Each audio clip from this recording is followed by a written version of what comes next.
हमारे channel IRPC India को subscribe करें और बेल बटन पे क्लिक करें ताकि हमारा सारा वीडियो आप तक ज़रूर चौथा आयत बहुत इंटरेस्टिंग है। इसमें लिखा हुआ है कि जिन लोगों ने ईमान वालों मुसलमानों मतलब ईमान वालों मतलब मुसलमानों उन काफिर से लड़ो जो तुम्हारे आसपास है और चाहिए कि वो तुमको सख्त पाए। बस इतना लिख दिया। अब इससे क्या पता चल रहा है कि आपको बोला जा रहा है कि जो आप तुम्हारे आसपास कौन है, जो तुम्हारे पड़ोसी है या तुम्हारे बगल में रहते हैं उससे लड़ो, उसको सख्त पाओ।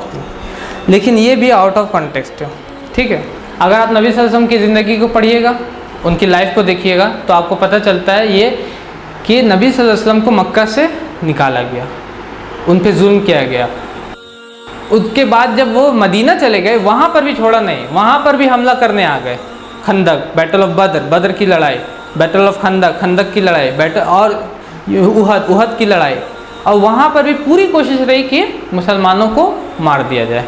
तो अल्लाह ताला फरमा रहे हैं कि ऐसे लोग जो लड़ने वाले हैं, जो तुमसे लड़ रहे हैं, उन लोगों से तुम भी लड़ो और उनमें सख्ती पाओ, तुम्हें सख्ती दिखना चाहिए। अगर कोई आपसे लड़ने वाला है तो मैं क्या बोलूँगा आपको, अगर कोई आपसे लड़ने वाला है, कोई आपको बार बार परेशान करता है तो मैं आपको क्या बोलूँगा कि आप उससे लड़ो, आप उससे सख्ती करो, उसके साथ अच्छे से टकराने की कोशिश करो ताकि वो आपसे डरे, ताकि वो आपको मारने की कोशिश ना करे। यही बोल सकता हूँ ना। अगर आप नहीं कर सकते तो मैं आपके बदले में करूँगा, यही कह सकते हैं। तो वही अल्लाह ताला फरमा रहे हैं, ठीक है। और अगर आप भगवत गीता पढ़िएगा अध्याय नंबर 2 श्लोक number 38 chapter number 2 verse number 38, तो कृष्ण कहते अर्जुन से उसमें कि जय पराजय, लाभ हानि और सुख दुख को समान समझकर उसके बाद युद्ध के लिए तैयार हो जा। इस प्रकार युद्ध करने से तू पाप को नहीं प्राप्त होता।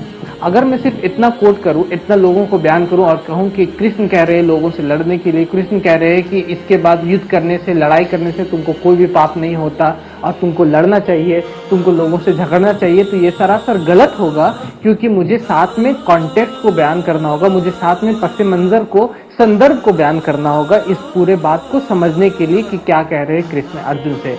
उसी तरह अगर आप बाइबल पढ़िएगा gospel of Luke chapter number 22 verse number 36, तो उसमें लिखा हुआ है जीसस क्राइस्ट कहते हैं अपने डिसाइपल से, अपने शागिर्दों से कि अभी इस वक्त तुम लोग क्या करो, अपने कपड़े को बेचो और तलवार लेके आओ। क्यों? क्योंकि उस वक्त लड़ने का वक्त था। तो अगर मैं सिर्फ इतना कोट करूं कि जीसस क्राइस्ट कह रहे तलवार लेके आओ, अपने कपड़े को बेचे, इसलिए लोग इस तरह करते हैं, क्रिश्चियन कंट्री इस तरह वार करते और लड़ाई करते, तो ये सरासर गलत होगा। क्योंकि मुझे साथ में पूरा का पूरा कॉन्टेक्स्ट, संदर्भ, पस मंजर को बयान करना होगा, ये बात बताने के लिए कि क्या जीसस क्राइस्ट कह रहे हैं। उसी तरह अगर कोई कुरान का सूरह तौबा सूरह नंबर 9 आयत नंबर 123 को भी इस तरह कोट करता है, तो ये सरासर गलत है।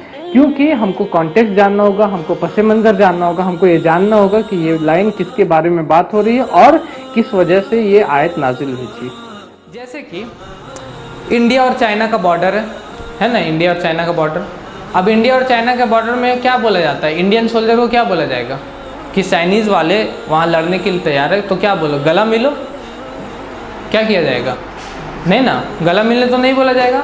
वहाँ पर बोला जाएगा कि चाइनीज़ सोल्जर से लड़ो, सख्त रहो, उसको दिखाओ कि तुम सख्त हो। ऐसा नहीं कि तुम्हारे अंदर में बॉर्डर के अंदर आते जा रहे हो तुम बोलो वेलकम टू इंडिया, ऐसा नहीं ना होता है, ठीक है। तो उसी तरह अल्लाह ताला बोल रहे कि तुम लोग बॉर्डर पे जो रहते हो, उधर साइड जो रहते हो, उससे सख्त रहो। ऐसा नहीं उसको डरना चाहिए, उसको ये नहीं लगना चाहिए कि तुम लोग जब वो तुम पे हमला करे तो तुम वेलकम बोल दोगे, है ना। उसके बारे में अल्लाह ताला फरमा रहे हैं। ऐसा नहीं कि जो आपका नेबर है, क्योंकि हम लोग जब हदीस की किताबें पढ़ते हैं, सीरत पढ़ते हैं नबी सल्लल्लाहु अलैहि वसल्लम की, तो हम लोग को पता चलता है कि नबी सल्लल्लाहु अलैहि वसल्लम बहुत बार गैर मुसलमान नेबर्स रहते थे। यहूदी नेबर रहता था, यहूदी पड़ोसी रहता था, उसको भी खाने को, जब घर में खाना बनता है तो हदीस क्या है कि अगर आपका घर में खाना है तो आप पड़ोसी को दो। अगर आपका पड़ोसी भूखा सो रहा और आप पेट भर के सो रहे तो ये गलत है। वल्लाह अल्लाह के नबी फरमाते कि by Allah he doesn't believe, by Allah he doesn't believe, कि अल्लाह की कसम वो ईमान वाला नहीं हो सकता, अल्लाह की कसम वो ईमान वाला नहीं हो सकता, अल्लाह की कसम वो ईमान वाला नहीं हो सकता। उनसे पूछा है क्यों नहीं या रसूलल्लाह? वो कहते हैं कि वो शख्स जिसके तकलीफ से उसका पड़ोसी महफूज ना हो। तो अगर आपका पड़ोसी यहूदी है या गैर मुस्लिम है तो उसको भी उसी तरह रखना है। ऐसा नहीं कि पड़ोसी गैर मुस्लिम है तो बस ऐसे नहीं, पड़ोसी अगर गैर मुस्लिम भी है तो आपको उसके साथ अच्छा रहना है। तो ये जो आयत बोला गया वो क्या चीज़ पे था, ये आयत था बॉर्डर स्टेट, वहाँ पर बोलने का कि जो आपका पड़ोसी वो आपको स्टर्न पाए। ऐसा नहीं कि आपको वेलकम टू इंडिया बोल दे, चाइना बॉर्डर पे आप जाइए वेलकम टू इंडिया बोल दे, एकदम ऐसा आप नॉर्मल जेली रहिए, जेली जानते ना, जेली जैसा नहीं रहिए, थोड़ा सख्त रहिए। तो उसके बारे में जिसको आउट ऑफ कॉन्टेक्स्ट कोट कर दिएगा, ठीक है। ये तो